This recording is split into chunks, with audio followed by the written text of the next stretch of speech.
No one thought Maria Jordan would be sitting in seat 1A. Not because she didn't deserve it, but because many didn't believe a woman like her could hold that position. When the flight staff asked her to move to the back, they had no idea who she really was. Within minutes, the entire flight changed course. Maria strode confidently through Gate 12 of Denver International Airport. Her carry-on, a sleek black Samsonite, rolled quietly behind her like a loyal companion. She wore simple but sharp clothes, dark trousers, a soft cream blouse, and polished black shoes. Nothing flashy, but enough to show she meant business. She had spent the morning presenting to investors for her startup, a company on the edge of launching a groundbreaking renewable energy product. Now, she was headed to Seattle for a crucial meeting that could seal the deal for her company's future. The pressure was intense, but Maria was no stranger to high-stakes moments. At the gate, she smiled at the attendant and showed her boarding pass. The attendant barely glanced at it.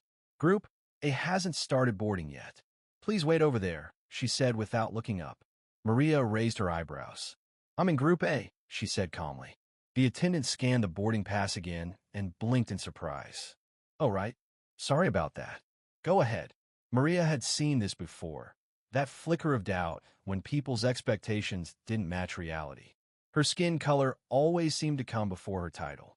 She stepped onto the plane and headed straight for Seat 1A, the first-class window seat, reserved for top-tier passengers like her. Her assistant had made sure everything was perfect: priority boarding, a lie-flat seat, and even a glass of sparkling water waiting. Everything was normal until it wasn't. 10 minutes later, as more passengers filled the cabin, a man in a dark suit approached her. "I think you're in my seat," he said sharply, holding out his boarding pass. Maria looked up, tilting her head. "No, this is Seat 1A, she replied, showing him her ticket. The man called over a flight attendant, a young woman with blonde hair who had been helping passengers. "There's some kind of mix-up," he said. The attendant glanced at Maria like she was misplaced luggage. "Ma'am, could you please show me your boarding pass again?" Maria handed it over. The attendant frowned after looking at it. "There must be a mistake in the system," she said slowly. "Sir, your seat is 1A. We'll need you to move," the attendant told Maria. Maria froze. "No, I won't." The attendant stiffened. "We're trying to keep this calm, but we need your cooperation so the flight isn't delayed." Maria took a deep breath. "My seat was confirmed days ago.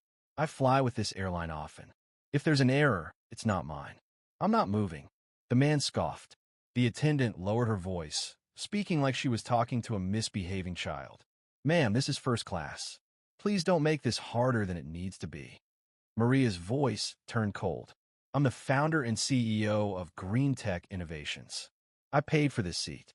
If there's a problem, call your supervisor." At that moment, a senior crew member arrived, an older woman with sharp eyes and a no-nonsense air. "What's going on here?" she asked. The young attendant whispered the situation. The supervisor looked at Maria, then back at the crew. "We've been told there's an overbooking. You'll need to move to business class." Maria's eyes narrowed. "I'm the only person of color in first class, aren't I?" The supervisor straightened. "That has nothing to do with it." Maria shook her head. "It has everything to do with it. You didn't ask anyone else to move. Just me." The cabin fell silent. Other passengers were listening, some uneasy, others avoiding eye contact. Maria pulled out her phone. "I suggest you call your manager," she said quietly. The supervisor raised an eyebrow. "Manager?" "Yes," Maria replied, "because I'm about to make a call that will affect every person on this flight crew's payroll." The call went through after a couple of rings. "This is Maria Jordan on Flight 443 to Seattle. Your crew just tried to remove me from first class because a passenger decided he deserved my seat more." There was a pause, then a clipped voice said, "Understood. Please remain seated." Maria hung up. The crew looked pale.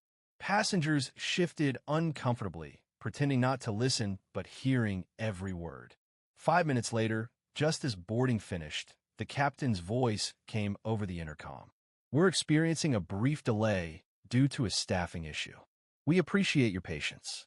One by one, the original crew members, starting with the young attendant and the supervisor, were replaced. The man who claimed Maria's seat quietly moved to the back of the plane, avoiding eye contact. The new flight attendant approached Maria. "Can I get you anything before takeoff?" Maria smiled faintly. "Water, please. With lemon." By the time the plane touched down in Seattle, the story had already spread online. Someone had recorded the confrontation. The hashtag Seat1A went viral within hours. News anchors debated the incident. How could they not recognize her as the CEO? One asked. "It's because they didn't expect her to look like that," another replied. The airline released a statement apologizing, but it wasn't enough.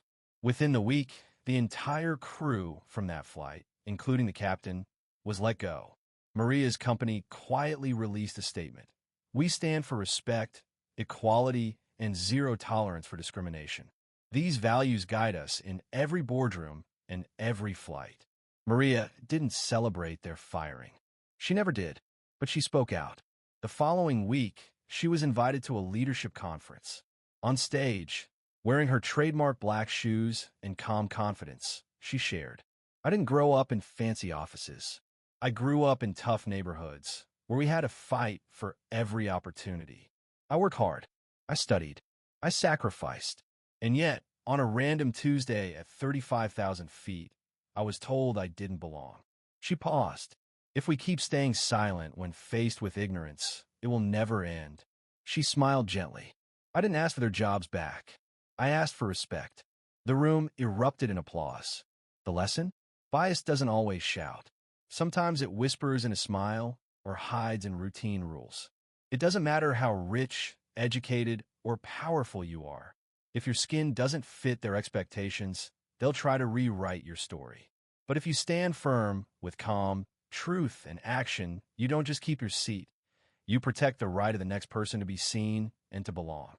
Maria Jordan's experience on that flight was more than just a clash over a seat.